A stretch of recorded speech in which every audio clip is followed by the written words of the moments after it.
بہرحال اتنی بات تو سارے لوگوں کو پتہ ہوگی کہ اب ہمارے زندگی کا ایک باب 14ویں شعبان کو بند ہو جائے گا اور 15ویں شعبان کو ہمارے نئے سال کے تمام معاملات کا دروازہ پھر سے کھولا جائے گا۔ یعنی اس رات کو اللہ تعالیٰ فرشتوں پر تمام معاملات کا حکم نازل فرماتا ہے کہ فلاں بندے کے ساتھ سال بھر میں کیا کیا ہونا ہے۔ اس سے پہلے کہ نئے سال میں ہمارے لیے کیا کیا ہونا ہے، یہاں تک کہ یہ تک حکم آ جاتا ہے کہ کتنے لوگ پیدا ہوں گے اور کتنے لوگ دنیا سے جانے والے ہیں۔ کئی لوگوں کے متعلق حدیث پاک میں ہے اس رات ان کا فیصلہ ہو چکا ہوگا کہ اب یہ دنیا سے جانے والا ہے، لیکن وہ بندہ اپنی شادی کی تیاریوں میں مصروف ہوگا۔ کسی کے موت کا پروانہ جاری ہو چکا ہے لیکن وہ اپنے گھر بنانے میں مصروف ہوگا، وہ اپنے کاروبار کے ترقیاتی کاموں میں مصروف ہوگا، اسے اندازہ تک نہیں ہوگا کہ اس کا فرمان نکل چکا ہے۔ لیکن اس سے پہلے کی ایک بات کہ 15ویں شعبان کو ہمارے متعلق کیا کیا احکامات نازل ہوں گے، یہ سال شروع ہونے پر ہے، لیکن اس سے پہلے کہ ہمارے اعمال جو پیش ہوں گے اللہ کی بارگاہ میں سال بھر کے، اس سلسلے میں تو اب ہم غور کر سکتے ہیں۔ اس لیے کہ یہ بھی فرمایا گیا کہ خاتمے پر سب کچھ دار و مدار ہے اعمال کا۔ جو آپ لوگ سنتے ہیں نا، first impression is the best impression, لیکن یہاں پر اس کے برعکس ہے، last impression is the best impression. زندگی کے آخری وقت جو اعمال ہیں انہی کا اعتبار ہوگا۔ تمہارے زندگی کا دروازہ بند ہونے سے چند ثانیے پہلے جو تم کر رہے تھے اس کا اعتبار ہوگا۔ اسی لیے فرمایا گیا، میرے آقا صلی اللہ تعالیٰ علیہ وسلم نے ارشاد فرمایا، اللہ تعالیٰ نے کسی کو جنتی لکھا ہے کسی کو جہنمی، لیکن ہوتا یہ ہے کہ ایک بندہ نیک کام کر رہا ہے زندگی بھر، اچھے اعمال کرتا رہتا ہے، لیکن اس کے متعلق لکھا گیا کہ یہ جہنم میں جانے والا ہے۔ ہوتا کیسے ہے؟ فرمایا گیا موت کے آنے سے چند دنوں پہلے یا چند لمحوں پہلے وہ ایسے گندے کاموں میں مصروف ہو جاتا ہے جو جہنم کی طرف لے جاتے ہیں، انہی کاموں میں اس کی موت ہوتی ہے اور خاتمے پر ہی سب کچھ دار و مدار ہے، پھر اسے دوزخ کی طرف لے جایا جاتا ہے۔ اور کسی کے متعلق اللہ تعالیٰ نے جنتی لکھا ہے جبکہ اس کے کام برے تھے، زندگی میں عجب عجب کام کیا کرتا تھا۔ یہ کیسے؟ فرمایا گیا کہ وہ برے کاموں میں مصروف تو رہتا تھا، لیکن موت سے پہلے اچانک وہ اللہ کی طرف آ گیا، مسجدوں کی طرف آ گیا، یہ محافل میں بیٹھنے لگ گیا، اور اسی اثنا میں اس کی موت ہوئی تو آخر میں جو کچھ کرتا تھا اسی کا اعتبار کیا جائے گا اور اسے جنت بھیج دیا جائے گا۔ میرے عزیزوں، اب 15ویں شعبان سے پہلے میرے خیال سے 4 یا 5 دن بچے ہیں۔ اس سال جو کچھ بھی گزرا ہے اس پر اب ایک دروازہ بند ہوگا اور اللہ کی بارگاہ میں اس سال کی کتاب پیش ہوگی۔ یعنی شمسی سال کے اعتبار سے، انگریزی مہینوں کے اعتبار سے 2022 اور 23 انکم ٹیکس کا حساب ایسے ہی چلتا ہے، 20-21، 21-22، 22-23، اس طرح سے آپ کا 22 اور 23 کا حساب 4 دن کے بعد اللہ کریم کی بارگاہ میں جانے والا ہے۔ سال بھر کیا کیا کیا اس کا احتساب بھی ضروری ہے۔ اگر خود سے کیلکولیٹ کرو گے تو فیوچر تمہارا مستقبل اچھا ہو سکتا ہے، اگر احتساب نہیں کرو گے تو پرانی غلطیاں ویسی کی ویسی رہ جائیں گی اور اسی پر تم آگے عمارتیں بڑھاتے چلے جاؤ گے۔ احتساب اولیاء کاملین کی محفلوں کی ایک خاص تربیت کا نام ہے، احتساب۔ یعنی آپ آگے کے اینٹ رکھنے سے پہلے پیچھے ایک بار دیکھ لو کہ مجھ سے خطائیں کہاں کہاں ہوئی ہیں، غلطیاں کن کن باتوں پر ہوئی ہیں، اور اسی کو کہتے ہیں احتساب۔ یہ 4 دن جو آپ کے پاس بچے ہیں اس احتساب کے لیے بہت عمدہ ہیں۔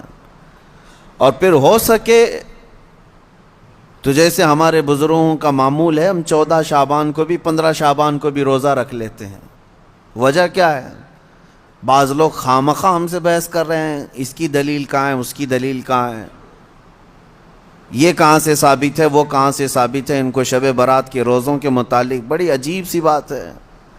بات صرف اتنی سی ہے کہ ہماری تمنا یہ ہے کہ ہمارے اعمال جب اللہ کی بارگاہ میں جا رہے ہوں 14 شعبان کو، اس وقت بھی ہم روزے کے عالم میں ہوں، اور جب ہمارا نیا سال شروع ہو رہا ہو اس وقت بھی ہم روزے کے عالم میں ہوں۔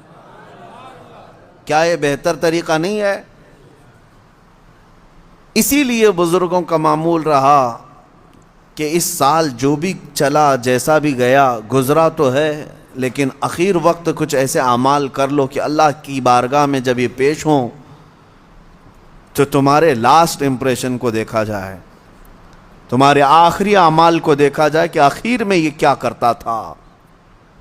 اور ہو سکتا ہے اس آخری عمل کی بدولت اللہ تعالیٰ پچھلے تمام گناہوں کو معاف فرماتے ہیں۔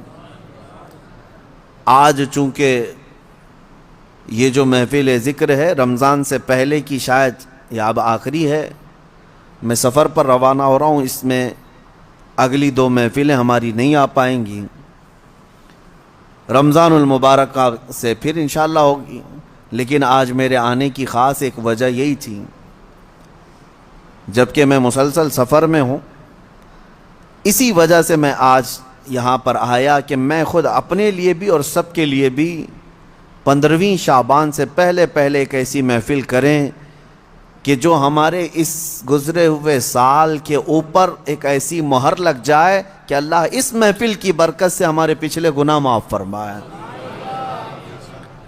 عزیزان گرامی وقار، میں بس مختصر سی بات عرض کروں گا۔ اللہ نے قرآن میں فرمایا ہے، دوڑو اللہ کی طرف، ففروا الی اللہ، اللہ کی طرف دوڑے آ جاؤ، سابقوا الی الخیرات، نیکیوں کی طرف دوڑ بھاگ کرو، جتنا ہو سکے بھاگو۔ صحابہ کرام رضوان اللہ تعالی علیہم اجمعین میں اس بات کا تو کمپٹیشن ہوتا تھا، وہ نیکیوں میں سبقت لے جانے کے لیے ایک دوسرے کے آگے بڑھنے کی کتنی تمنائیں کرتے، اور یہاں ہم کن چیزوں میں آگے بڑھنے کی ہوڑ لگی ہے دنیا میں، باقی نیکیوں کی طرف کتنے لوگ دوڑتے ہیں وہ سب کو پتہ ہے۔ اکثر کو تو یہ چاہیے کہ مجھے سب سے پیچھے والی جگہ ملے، نہیں،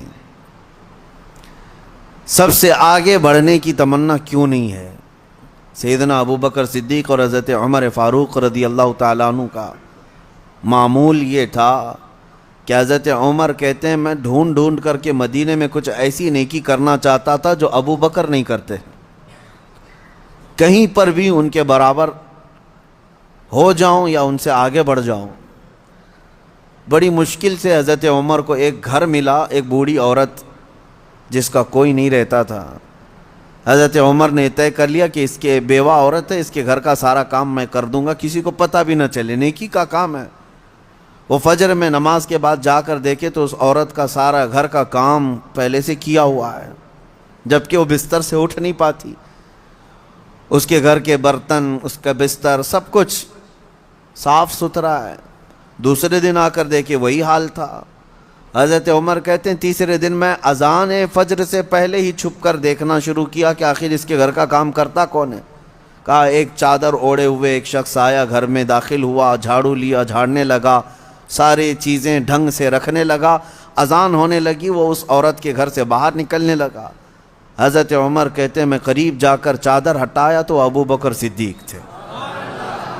پھر کہا ایک یہ مثال، حضرت عمر کہتے ہیں میں کبھی آگے بڑھ ہی نہیں سکتا، میں جہاں کوشش کرتا ہوں اس سے پہلے حضرت ابو بکر پہنچے ہوئے ہوتے۔ جب آپ کی خلافت کا وقت تھا تب آپ نے اعلان کیا، حضرت عمر فاروق نے، کوئی ایسی نیکی جو ابو بکر کرتے تھے اور میں نہیں کر رہا ہوں تو لوگوں مجھے بتا دو تاکہ میں برابر ہو جاؤں۔ کسی ایک صاحب نے کھڑے ہو کر کہا حضرت ابو بکر جب خلافت کرتے تھے ان کے زمانے میں وہ سب کے حقوق ادا کرتے، لیکن روزانہ وہ دوپہر کے وقت اپنے ہاتھ میں توشادان لے کر جنگل کی طرف جاتے اور پتہ نہیں کسی کمزور یا کوئی معذور یا محتاج کو کھلا کر آتے، لیکن ہمیں یہ نہیں معلوم کس کو کھلاتے تھے۔ یہ حضرت ابو بکر کا معمول تھا۔ حضرت عمر نے کہا یہ تو مجھے بھی نہیں معلوم تھا، میں کل سے ہی یہ کام شروع کرتا ہوں۔ دوسرے دن حضرت عمر نے اپنے گھر سے توشادان لیا، روٹی سالن اور لے کر اسی جنگل کی طرف چل پڑے۔ وہاں کس کو کھلاتے تھے کیا پتہ، دن بھر ڈھونڈتے رہے، کوئی ملے، کوئی نہیں ملا۔ شام کا وقت قریب آ رہا تھا، ایک پہاڑ کی چوٹی میں ایک غار سے کسی کے ذکر کرنے کی آواز آ رہی تھی۔ حضرت عمر اس آواز کی طرف لپک گئے، دوڑ کر جا کر دیکھا کہ کوئی ہے یہاں پر مجبور۔ اللہ اکبر، جیسی غار کے اندر نظر پڑی تو دیکھا ایک ایسا شخص بیٹھا ہوا ہے جس کے ہاتھ بھی کٹے ہیں، پیر بھی کٹے ہیں، اور آنکھوں سے بھی بینا نہیں ہے، اندھا ہے، نابینا ہے۔ اتنی معذوری کے عالم میں اگر کوئی بیٹھا ہوا ہے اور غار میں، تو حضرت عمر کہتے ہیں مجھے تو یقین ہو گیا کہ یہی وہ بندہ ہے جس کو حضرت ابو بکر کھلایا کرتے تھے، اس کا کھانا وقت کا خلیفہ کھلایا کرتا تھا۔ حضرت عمر کہتے ہیں میں گیا، چپکے سے جا کر بیٹھ گیا، میں نے آواز بھی نہیں کی تاکہ اس اندھے شخص کو یہ معلوم بھی نہ ہو کہ کون کھلانے آیا ہے۔ آپ نے روٹی توڑ کر سالن میں بھگوئی اور اس اندھے کو منہ میں روٹی رکھی۔ جیسے ہی اس کے منہ میں روٹی کا ٹکڑا گیا، وہ چیخ کر کہتا ہے آنے والے، کیا ابو بکر کا انتقال ہو گیا؟ کون آیا ہے آج کھلانے کے لیے؟ حضرت عمر کہتے ہیں تو اندھا ہے، نابینا ہے، تجھے کیسے خبر کہ آنے والا ابو بکر نہیں ہے؟ وہ کہتا ہے اس لیے کہ ابو بکر کو پتا تھا میرے منہ میں دانت نہیں ہے، وہ اپنے منہ سے چبا کر میرے منہ میں روٹی ڈالتے تھے۔ آج تو نے پوری روٹی اٹھا کر ڈالی تو مجھے سمجھ میں آ گیا کہ آنے والا ابو بکر نہیں ہے، کوئی اور آیا ہے۔ حضرت عمر کی آنکھوں سے آنسو آئے، باہر نکل کر کہتے ہیں قسم رب ذوالجلال کی ہے ابو بکر، آپ سے ایک قدم بھی میں آگے نہیں بڑھ سکتا۔ لیکن تھی تو دوڑ، سابقو الی الخیرات جس کو اللہ نے فرمایا، یعنی نیکیوں کی طرف بھاگو، دوڑو۔ آپ کے اندر یہ مقابلہ آرائی اگر آ جائے، جس کو ہیلتھی کمپٹیشن کہا جاتا ہے، اس میں حسد نہیں ہے، اور اگر اس میں حسد بھی ہو تو نیکیوں میں ہے۔ رشک جس کو کہتے ہیں، جس کو فرمایا کہ حسد ایک جگہ جائز ہے، وہ علم میں، یعنی اس کو اتنا علم ہے تو میں اور علم حاصل کروں۔ اگر کوئی 2 رکعت نماز پڑھ رہا ہے تو آپ کے اندر اس بات کی تمنا جاگنی چاہیے میں 4 پڑھوں۔ نیکیوں میں دوڑ لگاؤ، اور آپ کو پتہ ہے صدقہ دکھا کر دینا افضل ہے کہ چھپا کر دینا افضل ہے؟ سب کو پتہ ہے چھپا کر دینا افضل ہے، نہیں، لیکن زکوٰۃ دکھا کر دینا افضل ہے۔ زکوٰۃ کو چھپا کر نہیں، دکھا کر دینا افضل ہے۔ کیوں؟ تم جتنا بانٹ رہے ہو دوسروں کو بھی ترغیب ہو، اس سے زیادہ وہ خیرات کرے گا۔ اس لیے نہیں کہ اپنے دیالو ہونے کا ذکر کرے کہ میں بہت زیادہ دانی ہوں، میں بہت زیادہ لوگوں پر لٹانے والا ہوں، فیاض ہوں، سخی، اس نیت سے نہیں، بلکہ اگر 500 کی نوٹ نکال کر کے دیا تو ادھر ادھر جو لوگ بیٹھے ہیں ان کے دلوں میں یہ شوق پیدا ہو کہ میں 1000 دوں، کیونکہ انسان کی فطرت ہے، وہ مقابلہ کرتا ہے، اور ایسے میں مقابلہ کرے تو بہت اچھی چیز ہے، یہ کمپٹیشن اچھا ہے۔ اور میں اسی بات کی ترغیب دیتا ہوں نوجوانوں کو بھی کہ آپ خود دوسروں کے متعلق بہت ساری چیزیں پوچھتے رہتے ہیں، بہت ساری چیزیں پوچھتے ہیں، کتنا کماتے ہو، نوکری کون سی ہے، کون سی کمپنی ہے، سیلری کتنی، پیکج کتنا، یہ سب سوالات ہیں۔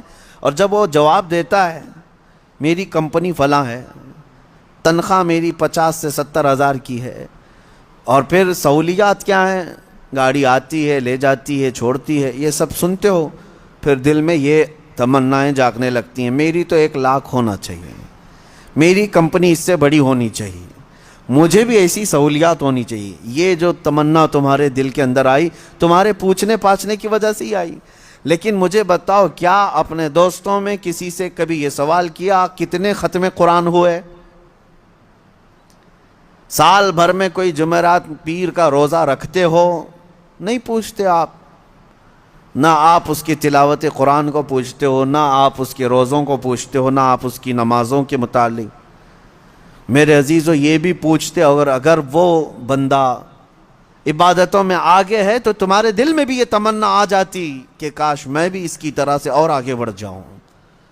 میں یہ باتیں صرف اس لیے کہہ رہا ہوں کہ رمضان المبارکہ میں آپ سب کا یہی کمپٹیشن ہو جائے تو ہر ایک کا رمضان بہتر سے بہترین ہوگا، بہتر نہیں بلکہ بہترین ہوگا۔